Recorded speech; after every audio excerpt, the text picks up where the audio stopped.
Purtroppo T-Bird non sarà dei nostri stasera. Soffre di un lieve attacco di morte. Fallo sedere. Bene, bene, bene. La notte del diavolo incombe su di noi. Daremo una grande festa, appiccheremo incendi e i profitti aumenteranno. Adoro quei bagliori nella notte. Il problema è che sono tutte cose già fatte, cose già viste. Non c'è motivo di smettere. Sbagliato.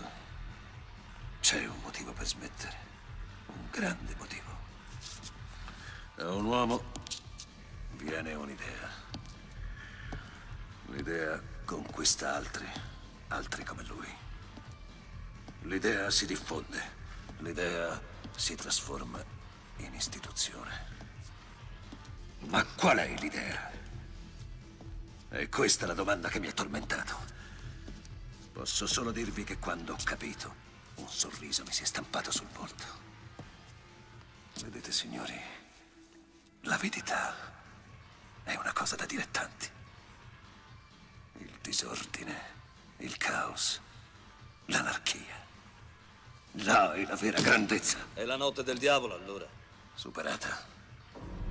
Ho appiccato io il primo incendio in questa maledetta città. E prima che me ne accorgessi c'erano pidocchi ovunque che mi imitavano. E sapete dove ci hanno portato? Alle cartoline ricordo della notte del diavolo. Com'è grottesco. La grande idea è diventata istituzione, purtroppo. È tempo di cambiare. Vuoi che smettiamo di accendere fuochi? Questo chiedi? No, voglio che accendiate un fuoco così grande e brillante da essere visto dall'alto dei cieli. Questo vi chiedo. Voglio che ognuno di voi mi guardi dritto negli occhi e come una volta mi dica: allora vogliamo divertirci come si deve o no? Ehi, tu! Come ti chiami? Skunk! Cos'hai da dirmi? Mi sento come un verme infilzato su un ramo.